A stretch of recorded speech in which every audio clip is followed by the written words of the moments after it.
Outro fato que muito nos impressiona no ministério de Ellen G. White foram seus conceitos inspirados. Por exemplo, no livro Parábolas de Jesus, na página 85, nós lemos: cada ato, cada palavra é uma semente que produzirá fruto. Cada ato de meditada bondade, de obediência ou de renúncia, se reproduzirá em outros, e eles ainda em terceiros. Do mesmo modo, cada ato de inveja, malícia ou dissensão é uma semente que brotará em raiz de amargura. O tema que hoje iremos estudar, Ellen G. White, promotora de conceitos inspirados.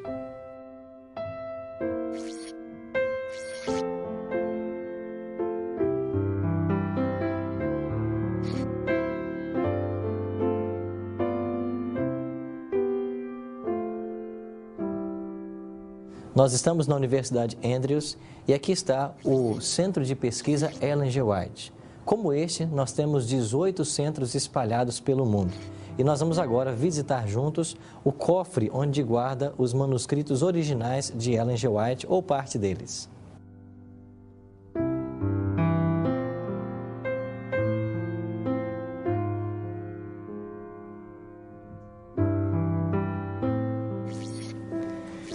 Esses cofres são de acesso restrito e aqui nós podemos ver, em primeira instância, aqui está a biblioteca particular de Ellen White ou parte dos livros que ela estudava. Quando faleceu, tinha aproximadamente 1000 livros.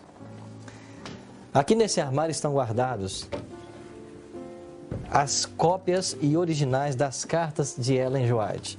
Nós podemos ver aqui, todas as cartas de Ellen G. White estão guardadas nessas gavetas.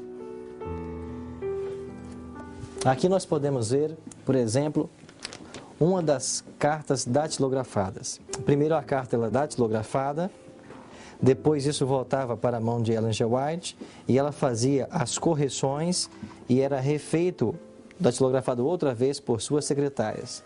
Aqui nós podemos ver uma carta manuscrita de Ellen G. White. Essa carta foi escrita em 26 de agosto de 1907, em Santa Helena, lá no sanatório da Califórnia. E aqui nós podemos ver um manuscrito original de Ellen G. White.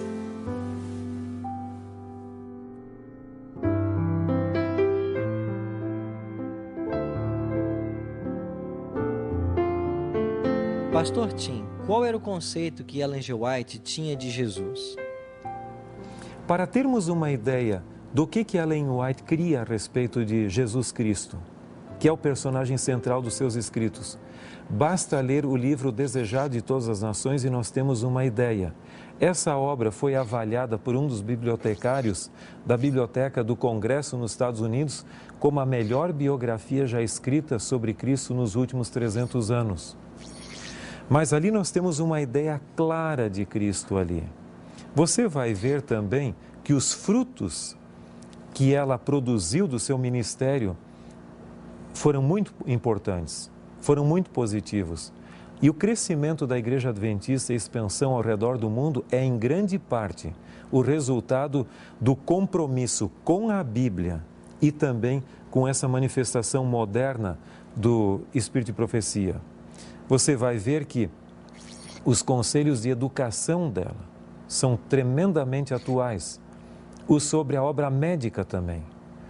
E outros aspectos mais. Eu creio que na somatória nós temos plenas evidências de que o dom profético dela foi verdadeiro. Pastor, eu posso ser salvo sem crer em Ellen G. White? Eu creio que uma pessoa pode ser salva sem crer em Ellen White. E muitos o serão.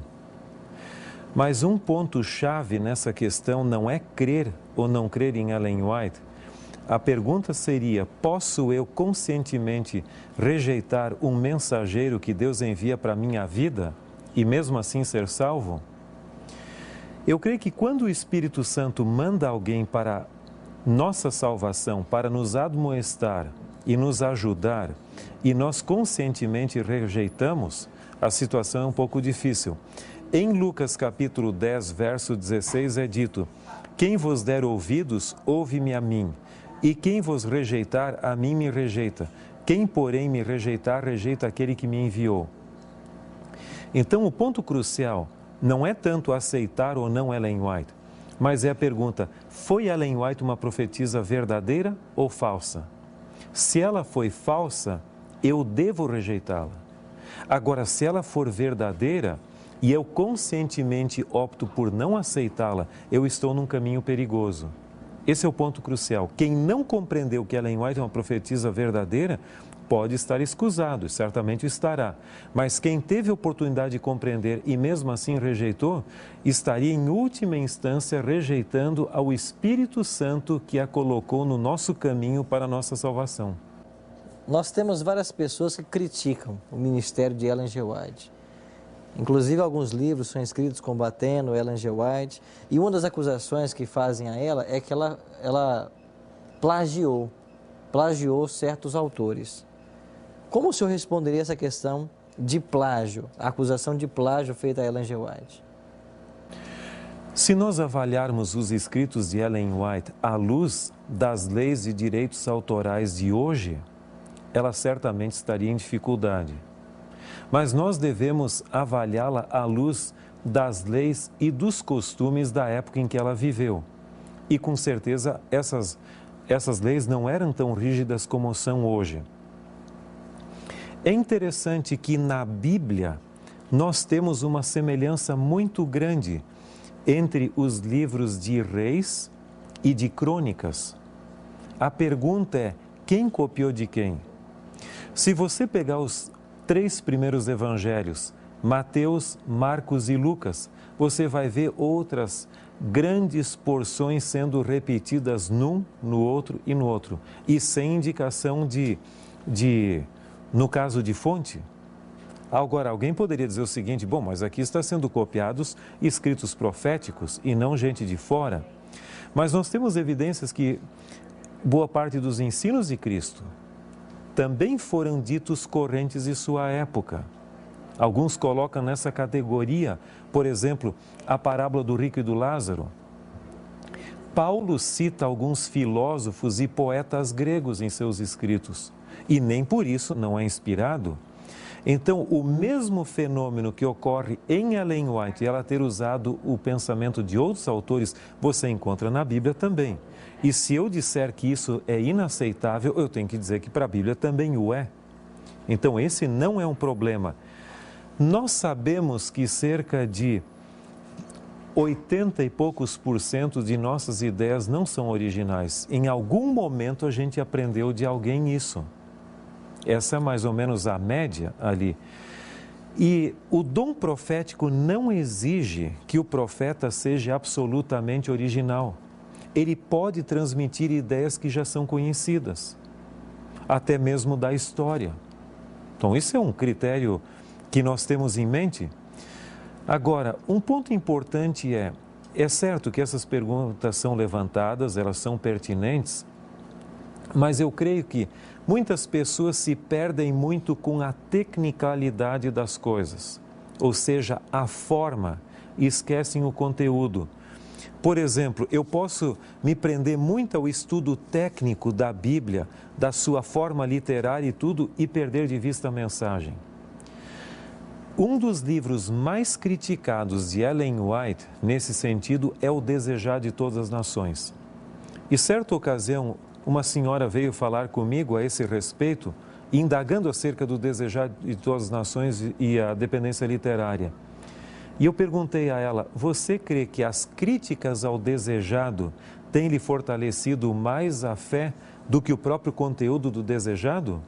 Eu creio que seria bom nós deixarmos de lado a forma e o problema e trabalharmos a nível de mensagem.